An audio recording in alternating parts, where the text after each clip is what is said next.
Oh.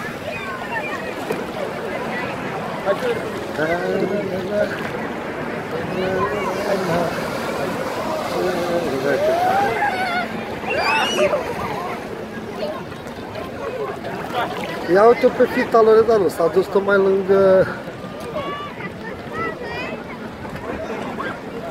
Erdici.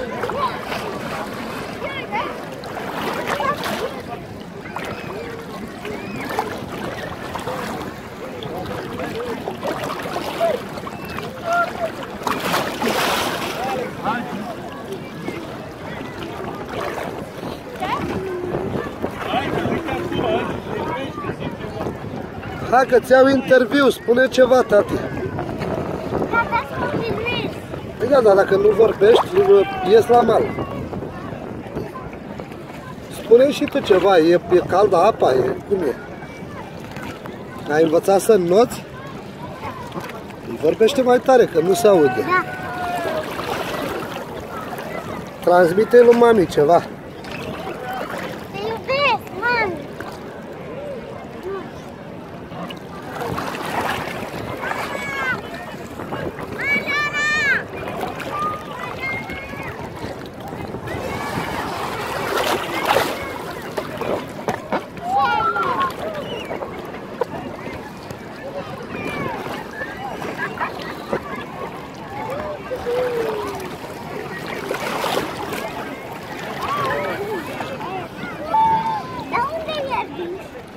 Ce caldă e apa.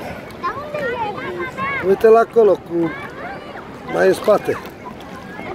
Uite șapca, nu o vezi? Hai să ieșim, tati.